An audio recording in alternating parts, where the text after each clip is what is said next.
a rigorous proof, which in pure maths is our bread and butter. You know, we do it for the proof, and I think it's really good to see exactly why what you're learning is true, and have that feeling where you could have discovered it yourself if you were given the chance, if you had the right thought in the right moment and really went ahead with it. I think that's quite empowering. Which nicely leads me on to my third point, which is that pure maths is a lot more about understanding the underlying theory as opposed to learning a lot of facts, like distributions and properties like you might do in stats. I think that makes it nicer to study as well, because there's less writing and there's more thinking. So you, not trying to diss statistics, I'm not saying you don't think a lot. I'm saying that when you're doing some coursework or that kind of thing, you can spend a lot more time just really trying to understand the question, understand what you're trying to do with it, as opposed to just writing long computations that end up being quite dull, which I really enjoy. And the fourth point will, I think, rebuke what you are going to say about pure maths, which is that it's useless, that statistics is clearly more beneficial and clearly more useful because look at all these practical things we're doing with it. Whereas you, sad mathematicians, you're just sitting in a room drawing shapes that don't impact anyone. And that's incorrect. I would argue that pure maths is actually far more useful because people can take it and apply it to anything they want, whereas statistics is just the single application you're working on. I think it's more general. It's like the difference between giving a man a fish and teaching a man to fish, you know? Maybe less dramatic than that, but that's the end of my argument. Okay, thank you. I've realised that the only approach to this sound problem is to sort of unmute people as and when they speak. So I'm going to hand over to the second person in our debate, which is Alice. So off you go. Okay, unmute me and remute everyone. So I think one of the best things about stats is the almost glow up it makes between GCSE, A level, up to university level. When you're at A level, you kind of at first it's a little bit exciting because you learn some new things from memory. I think you learn like Poisson and learn a bit more about normal distributions. And so at first, for a couple of weeks, it's really exciting. But then you just realise at A level that you're doing these same questions over and over again. There's only so many times you can read a normal distribution graph, and there's only so many times you can do Poisson. It just gets a bit boring. And often, obviously I can't speak for everybody, but it's not taught that well. You very rarely get stats graduates teaching stats. You often get maths graduates teaching stats, and if you get a maths graduate at all. So it often isn't taught that well. And then you come to university and you learn that actually it has a brilliant mix of theoretical and applied. It's not just doing the same computational things and just putting things into formulas and getting stuff back out. It has a really nice mix. And so I thought I really much more preferred the theoretical stuff before, but now I've realised that I enjoy being able to do theoretical things and then applying that, which is why I really like stats. The next big thing is, I think where me and Jacob are different is I don't really enjoy proving things. It's not my cup of tea. I could prove by induction, and then after that, I think I was done. So everything's pretty much already proved. But if you wanted to, go really theoretical with it, you could, but you don't really need to do it that much. I also think it is a real world application. You get to do much more hands-on stuff. So if you're somebody who likes to be able to imagine what they're doing or anything like that, it's much more real world and hands-on.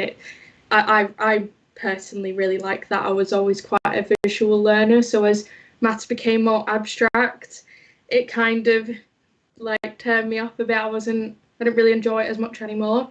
It just confused me more than anything. I think as well, because the things that you do learn, they have so many different applications, and it's really fun when you get like some data or something and you think, oh, I could do this with it, I could do that with it. There's you can do on everything. It doesn't always work out, but that's the fun bit. Sometimes you can pick and choose what you're going to do, what fits your argument. And just to briefly touch on it, there are so many different jobs that you can go into with it. It's such a like broad subject. I really love stats, and you learn lots of transferable skills. It's great, and you get to do stuff on computers as well. It's a bit of one last thing. I think you don't do that much stats in first and second year. I think first year's 10 modules, 2 of them are stats and probability. So it's a nice little bit of a respite away from other types of maths. But that's why I think stats is better. Okay, thank you. I'm going to hand over to Ben. Just 1 second. Well, actually, I mean, there's been some really interesting comments. I think it's good to see people with students at the same place, but who've got kind of different perspective on what they enjoyed about it. We can't do what we would normally do in a debate, which is to have a vote by the audience before and after you've spoken.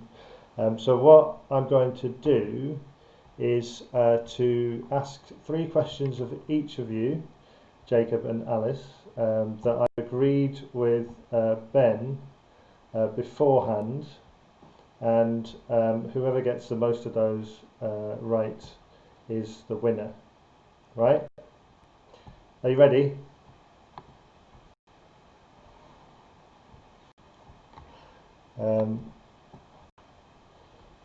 Right. So Alice, which 2 symbols make up the MathSoc logo? The MathSoc logo is an infinity symbol and an integration sign. That is correct. Okay. Jacob, MathSoc had 2 movie nights in Michaelmas Term 2020. What was the first movie? The first movie. Oh no, I remember the second one. Oh, I know the second one was a Good Will Hunting, but the first one, I'll have to pass. I'm sorry. It was Radioactive, about Marie Curie. Okay. So 1-0 to Alice. Question 2, Alice. Name the famous statistician whose name is an anagram of Embassy Oath. Embassy Oath. I'm trying to run through the statisticians that I know in my head. It's not Gauss. It's not Kolmogorov. Oh no. I was on for it. I was on for a streak, but I don't think so. I don't know. No, I'm gonna have to pass. I think I'm gonna have to pass. Words. I don't know. Letters. Okay. What was it? It was Thomas Bayes, as in Bayes' theorem. Yeah, I'd accept that one. I never would have got it though. Right, Jacob.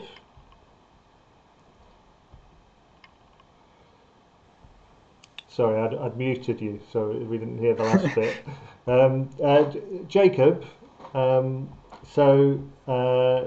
name the famous mathematician whose name is an anagram of one real hurdle. One real hurdle. Is it Leonard Euler? Nice. Very good. So it's That was pure luck. okay. So Leonard Euler, who of course is well associated with many things, but the A-level students would know that e to the power of I pi plus 1 equals 0. That's associated with Euler. Thomas Bayes is associated with Bayes' theorem, which is about conditional probability. Okay, the third question, Alice. What is the correct spelling of epidemiology? Epidemiology. EPID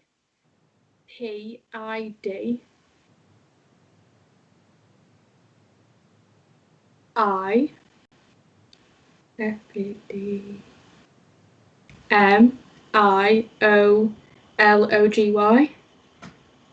Oh, it's going to be E after the D, isn't it? So if this was an American spelling bee, that's the you've not got epidemiology because it is EPIDEM. Messed it up. Okay, Jacob, what is the correct spelling of Fibonacci? FIBONACCI. Is the correct answer. Very, very Oof. good. I'm impressed. Thank you. So maths has won 2-1. I thought Fibonacci was harder to spell. I couldn't have got that right. So Fibonacci, and that's a very impressive result.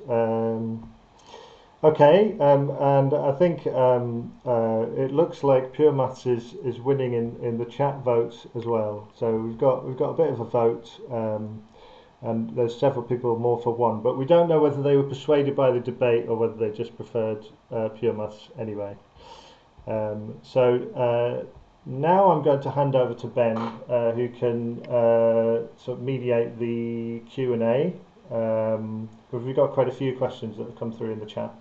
I'm going to hand over to Ben.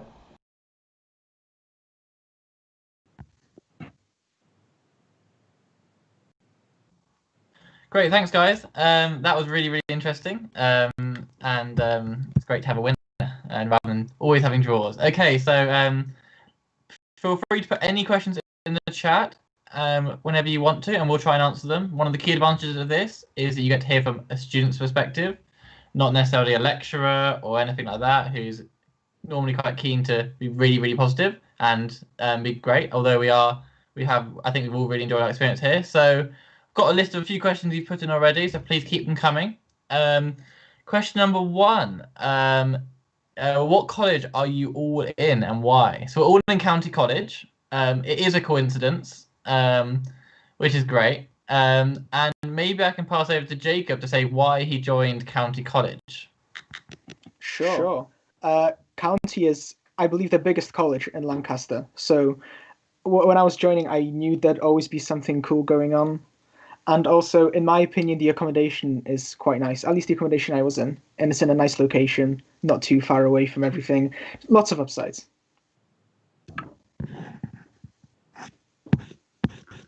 And Alice? Yeah, so I chose County College for a couple of different reasons. Because not only is it the biggest college, so again, I thought there'd always be something going on, which was correct. There always was something going on, especially when I was there in first year. It was such a great community, and even though it's so big, you just don't even realise it because you do just become friends with everyone, you get to know everyone. And the second reason is because it has townhouses, and I really wanted to be in a townhouse. So if you haven't heard of them, there's 12 people in a 4-story house that's like what's it called when it's all attached, like terraced, and it's great. It's when it's not COVID times, loads of parties. You go around to other people's houses. I love being in a townhouse, and yeah, I couldn't have asked for a better experience in first year. These by the canal? Were they the? No, they're also on. They're all on campus. There is some accommodation along the canal, but most people don't. You can go there in first year, but I think campus is a good choice for first year if you can get onto it. That's something I'd recommend to you lot. Get on campus if you can. Great. Thank you guys. I totally agree. I'll answer it as well because I was in county. I was in county. The reasons why I chose it because I wanted to be in a big college. I remember when I came to my open day, I'd hear these rumors about one college is sporty, one college is academic. I wouldn't say that's necessarily true. Maybe in history they were, but I don't think there's any reason to that. One reason a lot of mathematicians live in Fylde. I don't know if I'm saying that right, but a lot of mathematicians live in Fylde is because that actually is where the maths offices are and where a few of the teaching areas are. And the campus is quite big, so if you have accessibility difficulties or you want to be really close, quite a few mathematicians live there because it's right in the centre of campus, which is great. But it also means you're not, because the maths is in the centre of campus, it means you're not too far away from anything. Great, next question. Please keep the questions coming in, guys. We're getting loads of great questions. What should we do next? Let's go A levels. We get this question every year. What did you all do in your A levels, and what did you get? Let's hand over to Jacob first, please. Hello.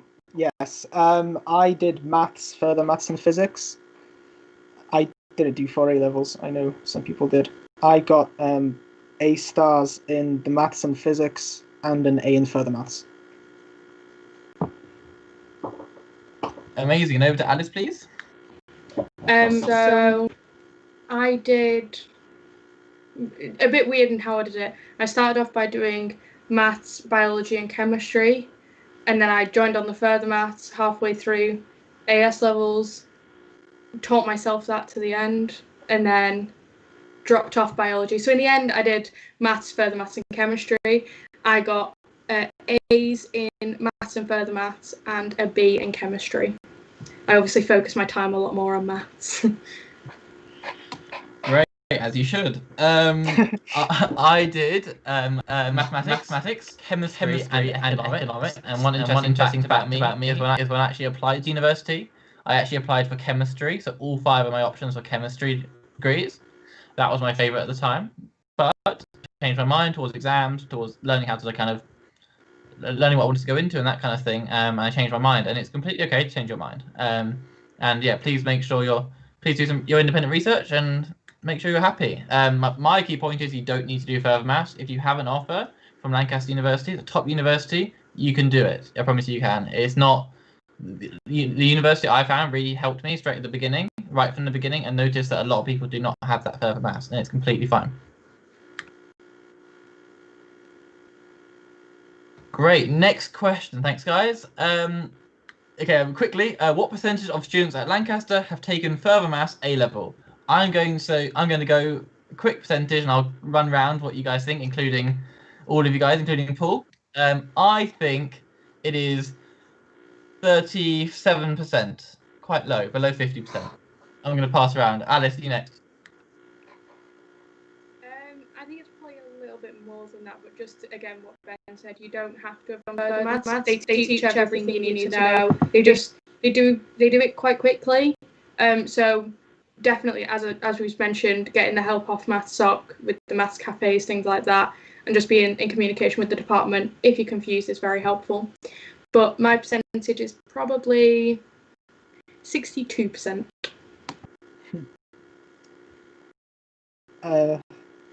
If I had to guess, just based on how I've talked to people, I'd say it's about 50-50, maybe slightly towards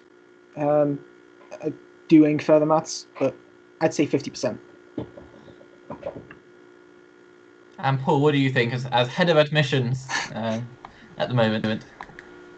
Yeah, I have actually posted in the chat, but it probably hasn't come through on YouTube yet. As a rough estimate, it's about 2/3 of people on the single major, the straight maths degrees, but it's less than that for something like computer science and maths or financial maths. So it's it varies, and I mean you know the you have to do a little bit of extra work if you haven't done that further maths, but we do give you the required sort of introduction to the stuff that you might have missed out on. So yeah, it's something that quite a lot of students do successfully. They bridge that gap without having done A-level further maths. So it's definitely not something that should put you off. From a student experience who's been through the same thing. Okay, we've had loads of great questions. Please keep coming them in. Interesting question. Do you feel there's an academic and competitive atmosphere? Quick thing on me, I think there's not. I think people are very keen to help each other. I think in first year there is a bit of a competitive atmosphere because I kind of find that people are kind of like in the top like 10% of mathematicians at their schools from before, so everyone's kind of like feels like they're the best. You feel like top dog, and it's okay if you don't feel like that at your school as well. You might go to a top school, but there is kind of competitive at the beginning, but I think everyone kind of develops a respect, and after like a few weeks realizes that a degree is a degree, and everyone's here to learn. I don't know what Alice, over to you. Sorry, to answer that question. I would say I agree. I think if you want a competitive atmosphere, you can definitely find the friends that will have that competitiveness with you. But I think you kind of come to realize that when you're at degree level, it does get it at times it's really difficult, and there are definitely times where you're stronger at one module and your friend might not be as strong at it, and then vice versa. So you really come to get to a point where you just want to help each other. You're all in it together. So you can have the competitiveness if you want it, but also there's so many people that it sounds a bit bad, but nobody like cares that much. Like it's just about helping each other and getting through it together. Jacob, what do you think? I think Alice is exactly right. You can always find a group of friends who will be a lot more like you. If you're a competitive person, you can find a competitive group. If you just want people to collaborate with, you can definitely find that. But I think that overall, the atmosphere is a lot more, in general, more collaborative than competitive. Aside from maybe first year, as Ben mentioned, we see this in the Math Society Discord. A lot of the first years like competing with each other and how well they did on a certain coursework. That mostly does die down eventually, though. Yeah, I totally agree. And great. So yeah, nothing to be worried about, but also an opportunity to push yourself, and you can always surround yourself with people who can push you, which I quite like. To do your best. Let's do another question to mix it up a bit. Great. How weighted is the course towards pure maths? So I can quickly answer that for first year. So in first year, there's 10 for pure maths for anyone, any maths student actually. I'm pretty sure almost any maths student, apart from if you want to natural science maybe. I don't know. You have 10 maths modules. 8 of them are pure maths, and there's a small breakdown within that of kind of different styles. Some are like calculus, some are integration, differentiation, that kind of stuff. So I would say there is definitely in first year to get that solid underground knowledge of pure maths is needed to be able to develop your studies and to keep all the doors open, so that in second year you can, if you're on my course, make a few choices, or again cover a wide range where you have again around 60% or 70% of modules are pure maths, but so a few of them are a bit different as well. I wouldn't necessarily call them pure maths, like a project-based module, where you can kind of choose what you want to do, work in group, and kind of get. I've never done that module, but maybe someone can talk about that. And in third year, you have completely free reign to do whatever you would like. So Alice, I know, does 100% statistics and probability, so do I. Whereas I know Jacob does 100% pure mathematics, which seems like a lot of you might be interested in. But maybe, hopefully, by the end of third year, that might have changed, but it's completely up to you. So Alice, how, in your experience, quite a short answer maybe, how weighted is the course towards pure maths? I think in first and second year, it does feel a lot more weighted to pure maths. That's because it is. But it means that you, like I say, you get this really good base knowledge that you can then build on. And I have now chosen to do all stats. And I don't think I would have made that necessarily that same decision if there hadn't been such a wide range of modules being taught at the lower years. So I think it's a really good mix. And Jacob, what do you think from a pure mathematics perspective? Do you think there's not enough, or what do you think? I think the balance is about right. Even though I am very much a pure maths person, I think it is important to cover the stats content in first and second year, and it is really nice when you get to third year to be given that freedom to do whatever you want. There are enough modules to choose from where you can go full stats or full pure and still have some choices within that, or go 50-50 like some people, totally free range. So we have enough options for you to be able to do that, which is really good. I totally agree. Alice got a hand up. Sorry, Alice. Sorry, I didn't think I needed to unmute you on the thing. I think I just wanted to quickly jump in and say that about the 240 module, which is a really good module. I did mine on a statistic. I did it on Markov chains, which is statistics. And it's like, project. It's really fun. And then this year I'm also doing a maths education module, which isn't statistics, but just something really different, and you do essays instead. So there's loads of different mixes of things you can do. I just wanted to quickly say that. Yeah, thank you, Alice. I totally agree. And to build on to that, in third year, I'm finding out that there's maths education modules, there's modules relating to finance, there's pharmaceutical, everything you could possibly want to do, medicine, medical statistics. There's a huge range where you can apply these skills you've learned to actually get a job at the end, which is great.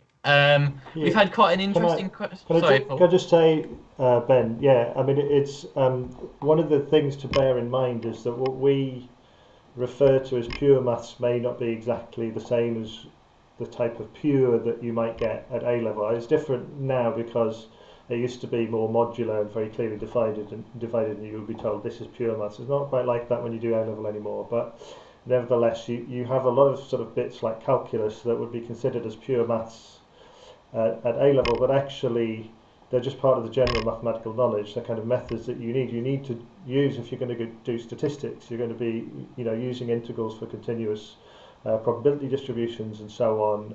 You're going to need that kind of the methods part of maths, and when we talk about pure at university level, it's moving much more towards kind of abstract reasoning and the kind of things that Alice said she wasn't that keen on, like proofs, like abstract proofs, and really thinking about why a certain statement might be true or false, and getting familiar with kind of structures, sets and numbers and so on, things that are not probably quite different to what you would do at A level. So it's true on both sides that the pure is something that really only emerges later on in the degree. That's the pinnacle of it when you're starting to do this more abstract stuff. And those 8 modules that we describe as pure are just kind of general. Most of them are general mathematical knowledge, really, like calculus and so on. And you do have some things around sets and countable infinity that some of the offer holders may have already seen, the Hilbert Grand Hotel and things like that. So it's a bit of a mix, but really the whole point is to develop a kind of base level of knowledge that will be useful for everybody, whichever direction you want to go in. So, yeah. Totally agree. And one of the really interesting things that came to mind after you said that was problem solving. So as a mathematician, that's a really important soft skill. And at Lancaster, from my experience, they find that they really prioritise that, and it's a really interesting topic. So in first year and second year, we had problem solving classes in groups of about 8 to 10 people, and they were such a good opportunity to be able to just have problems, a lecturer at the front who's really good at explaining things, but you work in small groups, and that they are problems. So they're not just like mathematical questions, that they're designed to be like problem solving, and to work on problems for real life situations, which is a great opportunity. Similar to that is, what do you like about the style of teaching at Lancaster? Personally, I've been blown away by the style of teaching in my last 3 years. I think it's been great. I've really enjoyed myself. I really like it because you get full lecture notes, and you get I think you get a lot of contact hours on this course, on a mathematics course compared to some other subjects, which I quite like. And the style of teaching, they're not trying to preach to you. They really, I feel like they get to know you and kind of can read the room really well. So if you know, sometimes you're sitting on the front row of a lecture, or like you're a bit late and you have to go to the front row because everywhere else is full. You look back sometimes at the clock behind you, and some people's faces are just like their jaws dropping because they're just a bit confused. And the lecturer, I feel like, really reads that and kind of works towards that and works to try and they almost read the room and see where the problems are and what people are misunderstanding, and they kind of adapt how they're teaching it. Alice, what do you think? Yeah, I'll just reply to this one quickly so we can get some more. I really enjoy the tutorials that we do, which are like being in a further maths classroom or something like that. They're much more, rather than being in a huge lecture theatre with 300 other people, it's maybe like 20 to 30 people with 2 postgrad or lecturers, and they will help you with any questions you have. And that's my favourite bit of this teaching style. And Jacob? Yeah, I'd like to comment on how good the maths lecturers are at Lancaster compared to other departments.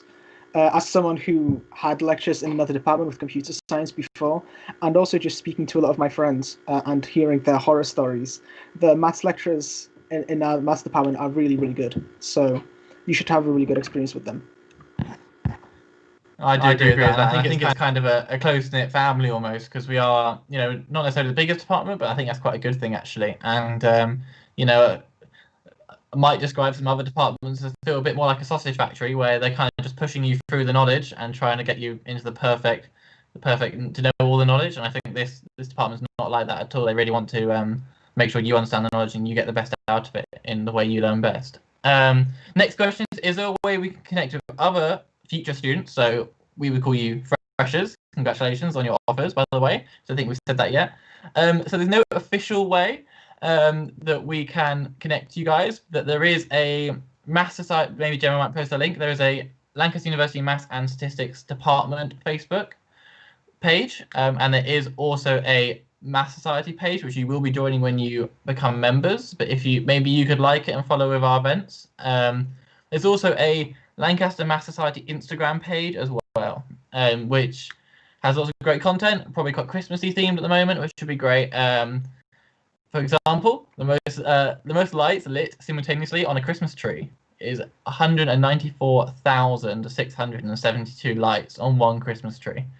That's the latest statistic that was posted on the Lancaster University Maths and Statistics Department page. So I don't know why anyone's not following it, because that sounds great. Next question. It's an interesting one. Is there any? I asked a question when I joined. Is there any mechanics on this course? I'm going to pass straight over to Jacob. Hi. I think this question was answered in the chat already. So you could do physics as a minor in first year, which will be a third of your first year. You do your minor, and that includes mechanics there. But we don't do mechanics as part of the degree. I don't think there are mechanics modules. And I'd just like to jump in quickly for the past question. If you want to connect with future students, a really good shout usually is to go to fresher Facebook groups, and they'll have group chats for various subjects that you can join. That's how I met lots of people before coming to uni. Yeah, I think that's a great idea. So I met Alice before I actually came here. It turns out we found out last year that we were actually chatting on one of these Facebook pages we made. So yeah, I'd recommend joining some of those. Be confident, maybe post your name and what subject you're doing, and maybe be the one to make the group chat, because it is still quite early. But if you're the one to make the group chat, it'll be great because you get to know so many people. Great, we're going to move on because that's a yes or no question, really. We've answered it.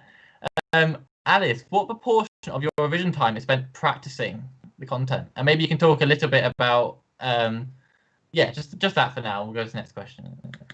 So I'll kind of just go over quickly what a day in the life of me looks like. So, if all the courses I know, maths is quite a lot of work. It's not easy. First year at Lancaster doesn't matter. You just need to pass it to get on to the next year. So that's a really good time to spend time meeting new people. But then when you get to second and third year, you're doing a lot of work. but it can also be a bit of a range. So some days I will sit in the library for, quite a few hours doing work, but other days you don't really have that much. I don't know how I feel about putting actual numbers on it, because I know I'm quite a slow worker, so I can be spending like 8 hours a day doing work sometimes if it's a particularly tough week. But I know other people that do considerably less than I do if they just get it like that. Sadly, I don't. But I'd say I do a lot more. I spend a lot more time practicing than I do learning, because I like to learn by practicing. So by that fact, I do that a lot more. Great, thank you. And Jacob, how much time is spent practicing? And yeah, great. Yeah, I can give an answer from the strictly pure maths perspective. Well, it really just depends on the module. So if it's a module like, for example, in third year, there's a graph theory module. A lot of time will be spent practicing there because you want to be drawing different graphs with different properties to try to answer questions. But if you're looking at a very pure module, I guess graph theory is quite pure, but if you're looking at a more proofy module where a lot of the questions are going to be about asking you to prove things, then it's more about, I think, in my opinion, getting an understanding of the underlying theory. So if you're answering a proof question or an exam with lots of proofs, like for a module about group theory or something, then even if you spend a few hours thinking about it, you're only going to spend maybe 30 minutes actually writing things down. Most of that is walking around your room in circles, trying to figure out why your proof isn't working. But it's in a good way. It's very satisfying when it finally clicks. Great, yeah, I agree. I use hundreds of thousands of pieces of paper a year. I write everything down. I know Alice has an iPad where she writes everything down on that as well, which is great. Yeah, it's all about practicing and kind of making sure you're confident, and like when you're working with someone, you're explaining it to them. That really is the best way to learn. Okay, I've had a quick question, and I've got another one. So I've heard we should learn some Python before going to some unis. Is this true for Lancaster, and is there any other preparation we should do before university? Good question. So the official answer is no, you don't have to do anything before you come. That's true. But I would recommend the A-level content is great to know, or the B-Tech or the C-Tech, whatever you're studying, that's a great way to learn. That's what you should do in preparation. For Lancaster, I wouldn't say Python's necessary at all. You'll learn other programs, which write in different languages that you will learn, and you will have lots of experience practicing by the end. If you do statistics modules, you'll use it every week, maybe twice a week. If you're more of a pure mathematician, you might use some other stuff. So I wouldn't recommend Python for a maths course at Lancaster. And the other question was, is there any other preparation we should do before university? There's no official preparation, as I said, but maybe being confident in the A-level content, I think, is what I was told. And there's always one or two books you can find. I think I've still got my book that says, getting ready for a maths degree at Lancaster. A maths degree at university. There's a few books like that which may be worth thinking about. Alice, what do you think on that? Yeah, I'd agree. Being pretty happy with your A-level content is important, but there's no other real prior expectations. You don't need to come in knowing how to use RStudio. You don't need to come in knowing how to use anything else like that. You learn everything as you go in. Other than that, I think another thing as well is that don't worry too much if there's like little bits of the A-level content that you're not that confident on. Just don't worry about it. Not everybody is perfect at everything, and you're not going to be perfect at everything. You might find that the lecturer's way of teaching something is better than how you were taught it at A-level.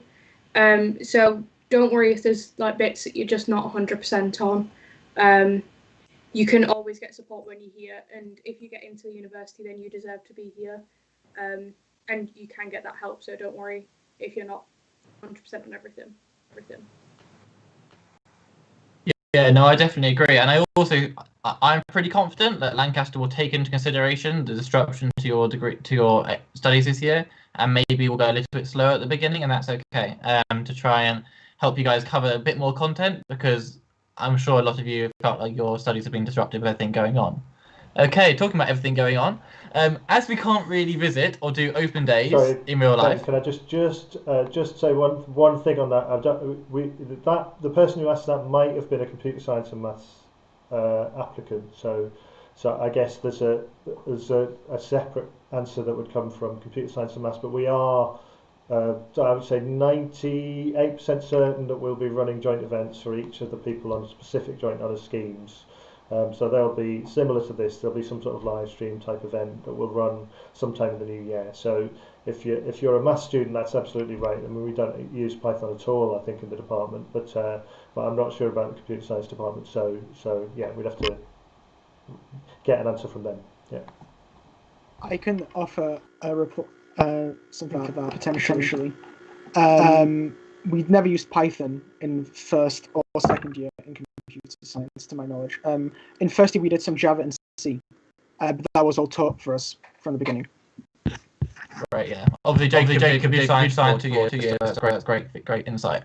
Okay, as we can't really visit or do in real life open days, why did you guys choose Lancaster over other universities? That's the first question. And what other universities did you choose over and why? Okay, so from my experience, I told you guys I applied for chemistry. I actually didn't apply to Lancaster for one of those options. Don't know why. I just didn't for chemistry. So I open day either, just like you guys. So, but for me, I had a huge table in clearing day, and I had all my options and all my things, and I had quite a few Russell universities in there. But to me, it did not matter on the history of the university. It's all about the quality of the course, the options, and the interests of the department. And I feel like Lancaster is a great option. And being from the south, I really wanted to get out of the south. So that's personally why I chose Lancaster, and I think it's a great course with great accommodation, great shops, great town. There's a lot of things that have to go into the consideration. It's not just about the course or the history of the buildings. Over to Alice. A few reasons why I chose Lancaster. Number one, it was really sunny on the day that I came to see Lancaster. So I think, that may have been it just looked really pretty. It looked really nice. I really like the town, although I didn't know that beforehand. I got an unconditional offer, which I think was obviously a big push. And it just had everything I needed. It was close enough to home that I can visit if I want to, but far enough away that I don't have to come home and visit. I never really come home anymore. Uni's much better. And it just had everything that I wanted here. It had a good course, good modules, mechanics. Didn't want to do mechanics, so that's all good. Other options I looked at were Nottingham, which was pretty close behind. Cardiff, Edinburgh. Can't remember what else I had, what the other one was. But I really liked all of those, but I felt like some of them weren't as close-knit as Lancaster felt. And I liked the idea of the campus and the collegiate uni, even though, as has been mentioned, colleges by sporty ones, things like that, don't matter. It's just what type of accommodation you're in. So don't worry about that too much. And Jake, go back from your experience. My decision was very strange because I'm not usually the type of person to make decisions like that without considering some long decision-making process with pros and cons. And I did try that, and it wasn't very successful. I was trying to decide between Lancaster and Manchester. I had offers from both for maths and computer science. And I was doing all this analysis, which precise modules would I take in which year and which is better. And it wasn't getting me anywhere until I just visited Lancaster and it just felt right. I know that's not a very satisfying answer, but and it's not like me to give an answer like that, but it just did. And I realized it doesn't matter if the modules somewhere else might be slightly better or whatever. The Russell Group thing, like the history, it doesn't matter if I'm not going to be as happy there. So that was the final thing that pushed me to Lancaster. Great, yeah. I mean, it's also worth mentioning Lancaster is a triple top 10 university. So it is an amazing university, which I think we all take into account the league table. So it was when I joined. It also was Lancaster University. It was the University of the Year as well in 2018, which was great. And that's also one of the reasons I joined. Great. So another question is, how far away from the campus do you live in second year and third year? Is it annoying that the campus is isolated? So we all lived on campus in first year, and then we all moved out. Oh, sorry, Alice and I moved out in second. And I lived, I was passed to Alice, but I lived about 15 to 20 minutes away on the bus. And maybe Alice can talk a bit about how the buses work and how it's really efficient for students and not really a worry. I've lived in different houses in second and third year, but on the same street. So obviously I really like that street. It's not a pain at all. It being like a bit further where I quite like it, that you kind of get this separation between your home life and your work life. So I know when I leave campus, that's me done, and then I'm home and I can go out in town, and I'm much closer to everything in town. Buses are really easy. There are so many. I think every 10 minutes there's like 4 buses that can get you to the university. There's some that are more direct than others, but in every 10 minutes there's like 4 different buses. So it's really easy to get across, and I love living in town. I love it. Jacob? Yeah, I can say the same thing. I lived on campus in first year, then I moved away for second and third. It's really not inconvenient. It's only a 15-minute bus ride either way, so it's not a big time investment. And there are so many buses, it's so convenient. And Alice said it's nice to have that separation. This year, because I've been sitting at home all day, just doing my work from the same room, I did miss that separation that living off campus provided. So it's not something you should worry about. It's something you should get excited about. No, I agree, and to be honest, it's a bit cheaper in town, and which is quite nice, and you do also get some great rooms. There's some great options out there. You have to do your research. So we had a quick question: what a triple top 10 university means. So it's all 3 league tables in the UK. So that's Sunday Times, Guardian, and the QS rankings. That's the 3 biggest ones. Lancaster is a triple top 10 university, and it still is, which is great. We had a question on that, what that meant. So that meant all 3 league tables. Sorry. That's the university as a whole. Yeah. Yes, of course, yeah. So Lancaster is, and it was also University of the Year's International University of the Year in 2020, which is some amazing awards. Have any of you? My next question. I'm going to put my own one in here. Maybe one of you guys could talk about how you're assessed at Lancaster, because that's a really important thing, and what a lot of students focus on is that how they're actually going to get a good grade at the end. So, Alice, how are you assessed at Lancaster in your statistics mindset? There's in first year, I'm pretty sure it was 50-50. Please, somebody give me a nod or a shake. It was 50-50 coursework and exam, which is really nice.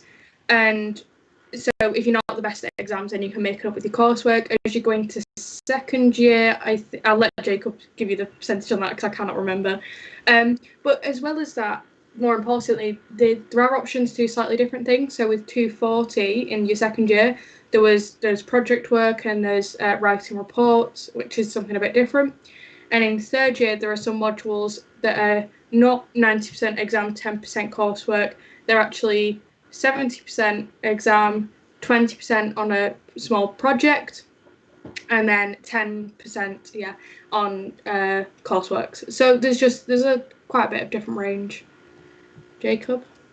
Yeah. So the numbers for second year, for most modules, it does differ. For example, for the project module, it's coursework.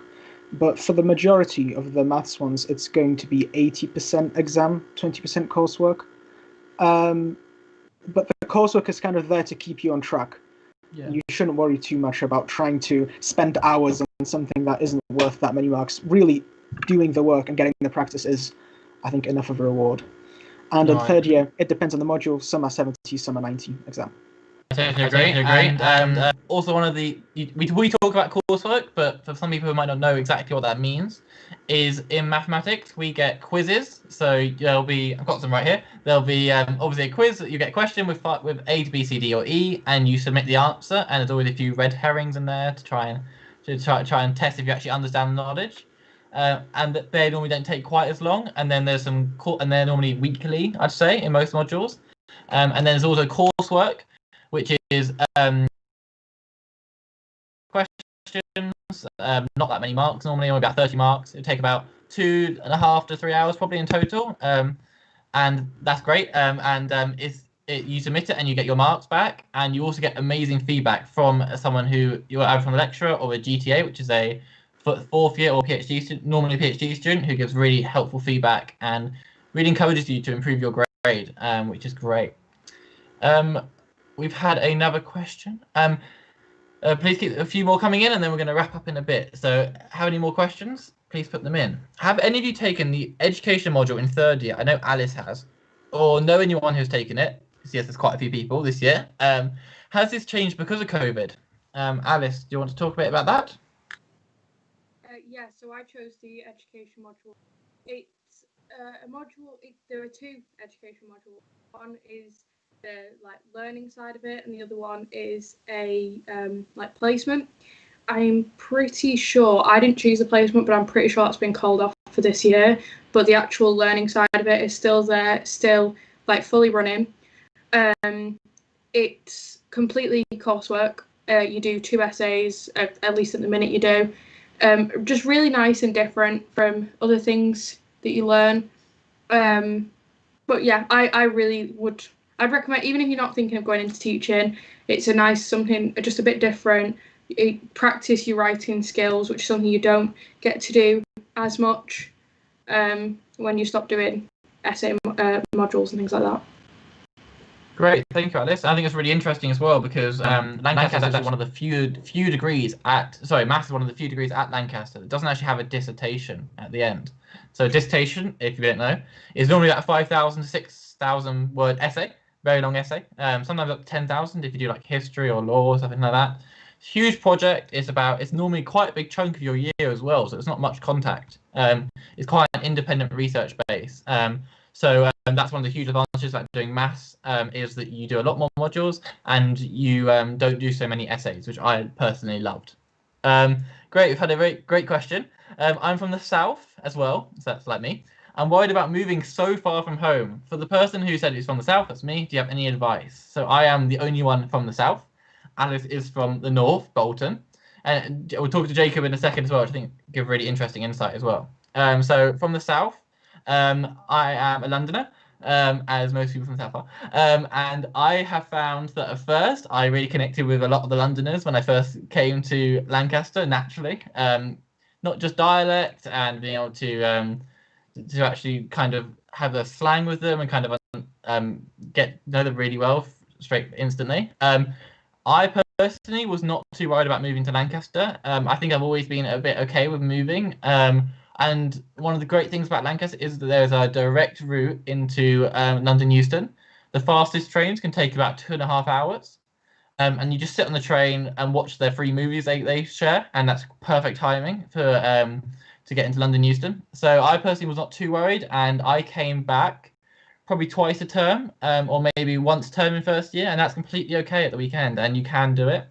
So I personally wouldn't be too worried about moving away, as long as you can get there and you can.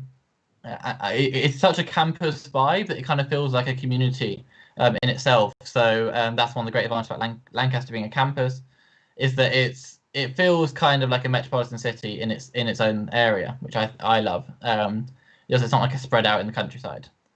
Great. Alice, do you want to talk about being from the north and staying in the north and going down the road? Quickly. I don't have much to say. It's great. Love the north. Go on, Jacob.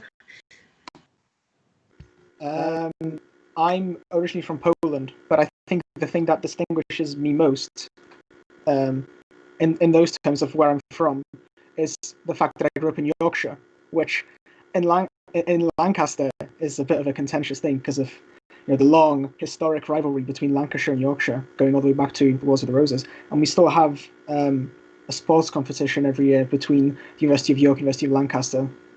It's called Roses. So if you're from Yorkshire, you might notice some people being a bit, grumpy about that. But it's all in good fun.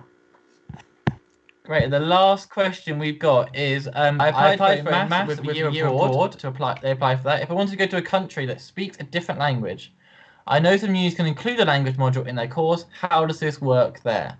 So yeah, that's the last question. Thank you, guys. So yes, applying to a year industry is an option here at Lancaster to apply when you apply to university, I think.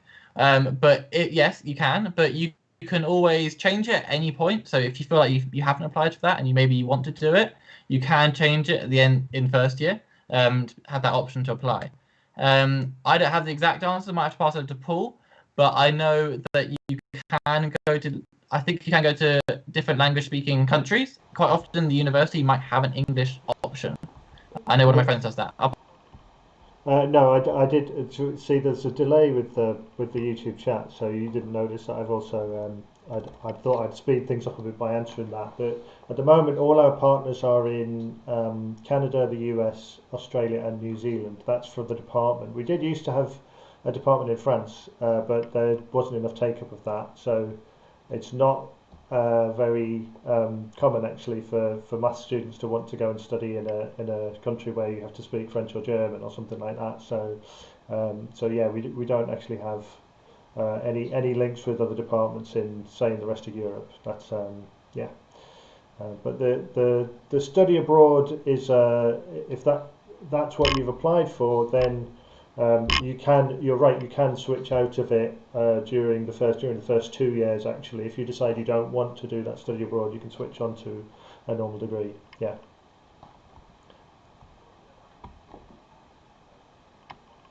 Anyway, you could do that, which is a good opportunity to go worldwide.